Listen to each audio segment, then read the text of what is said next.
SIR খসড়া তালিকা নিয়ে শুনানি 26শে ডিসেম্বর। ভার্চুয়াল মিটিংয়ে একথা বলা হয়েছে। আগামীকাল আলিপুর সহ বিভিন্ন জেলাতে বিএলওদের নিয়ে বৈঠক ডাকা হয়েছে, এমনটাই দাবি ভোট কর্মী এবং বিএলও ঐক্যমঞ্চের সাধারণ সম্পাদক স্বপন মণ্ডলের। খসড়া তালিকার প্রেক্ষিতে আজ থেকেই নোটিশ দেওয়া শুরু, 7 দিন পর শুনানি হবে, এমনটাই দাবি করেছে নির্বাচন কমিশন।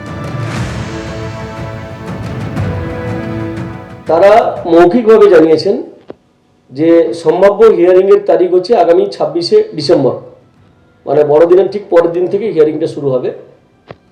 এবং এই কারণেই আগামীকাল আলিপুর এবং অন্যান্য জায়গাতে, অন্য জেলাতেও কিন্তু মিটিং ডাকা হয়েছে বিএলওদের নিয়ে, ফিজিক্যাল মিটিং ডাকা হয়েছে। কিন্তু এখনো পর্যন্ত কোনো এসওপি নির্বাচন কমিশনের পক্ষ থেকে জারি করা হয়নি বা কোনো গাইডলাইন জারি করা হয়নি, এবং কাদেরকে ডাকা হবে হিয়ারিংয়ে সেই কথাটা কিন্তু স্পষ্টভাবে বলা হয়নি। 7 দিনের একটা তো নোটিশ দিতে হবে, তাহলে সেই অনুযায়ী কিন্তু আজকেই কিন্তু বিকেলবেলার মধ্যে নোটিশ জারি করা উচিত ছিল, সবাইকে 7 দিন ক্লিয়ার পেত। তা সত্ত্বেও আমরা আশা করছি যে আগামীকাল যে মিটিং ডেকেছে সেখানে পরিষ্কারভাবে এটা বলে দেবে। এসআইআর আবহে স্কুলে স্কুলে শিক্ষক সংকট, সামনেই মাধ্যমিক। নির্বাচন কমিশনকে চিঠি মধ্যশিক্ষা পর্ষদের পদক্ষেপকে সমর্থন করলেন শিক্ষামন্ত্রী। চিঠি না দিয়ে শিক্ষক শিক্ষিকাদের ভোটের কাজে ব্যবহার করা হচ্ছে, অভিযোগ ব্রাত্য বসু।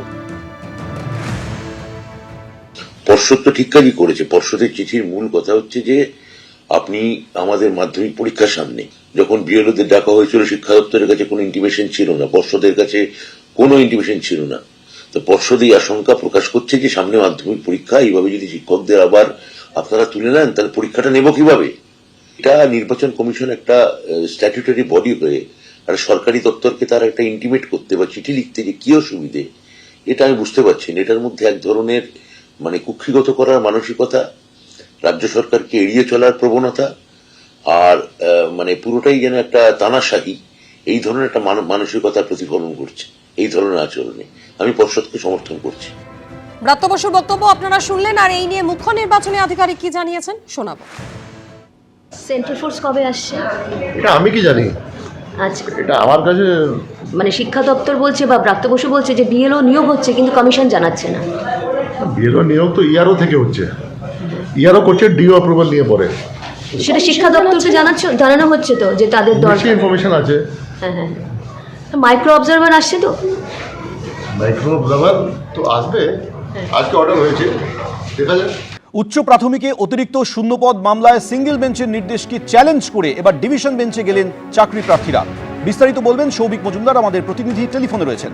সৌভিক, দেখো 2016 সালের যে নিয়োগ প্রক্রিয়া, সেই নিয়োগ প্রক্রিয়ার মাধ্যমে এই 1600 জন যারা চাকরি পায়, 1600টি অতিরিক্ত শূন্যপদ রাজ্য সরকার তৈরি করেছিল, এবং এই 1600টি শূন্যপদে প্রায় শারীরশিক্ষা এবং কর্মশিক্ষার জন্য শিক্ষকদের নিয়োগ করার কথা ছিল, এবং সেই জন্যই এই শূন্যপদ তৈরি করা হয়েছিল। একেবারে প্রাথমিক পর্যায়ে মাননীয় বিচারপতি বিশ্বজিৎ বসু তিনি এই শূন্যপদ তৈরির যৌক্তিকতা নিয়ে প্রশ্ন তুলেছিলেন, এবং সাম্প্রতিক আমরা দেখলাম তিনি যে রায় দিয়েছেন, সেই রায়ে তিনি বলেছেন যে এই যে 1600 অতিরিক্ত শূন্যপদ উচ্চ প্রাথমিকের শারীরশিক্ষা এবং কর্মশিক্ষার শিক্ষক নিয়োগের জন্য তৈরি করা হয়েছিল, সেটা বাতিল করা হলো।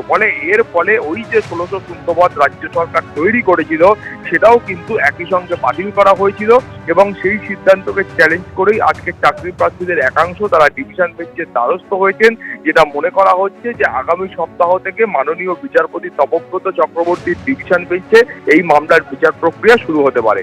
সৌমিত, একদমই সৌভিক, তুমি আমাদের সঙ্গে থাকো। যে খবরের দিকে আমরা নজর রেখেছি, উচ্চ প্রাথমিকে অতিরিক্ত শূন্যপদ মামলায় সিঙ্গেল বেঞ্চের নির্দেশকে চ্যালেঞ্জ। সিঙ্গেল বেঞ্চের নির্দেশ চ্যালেঞ্জ করে ডিভিশন বেঞ্চে যায় চাকরি প্রার্থীরা। বিচারপতি তপব্রত চক্রবর্তীর ডিভিশন বেঞ্চে মামলা দায়ের। রাজ্যের তৈরি অতিরিক্ত 1600 শূন্যপদ বাতিল করে কলকাতা হাইকোর্ট। 2022 সালে তৈরি করা অতিরিক্ত শূন্যপদ বাতিল করে আদালত। কর্মশিক্ষা এবং শারীরশিক্ষার অতিরিক্ত 1600 শূন্যপদ বাতিল করেন বিচারপতি বিশ্বজিৎ বসু। আগামী সপ্তাহে শুনানির সম্ভাবনা। এবিপি আনন্দ, এগিয়ে থাকে, এগিয়ে রাখে।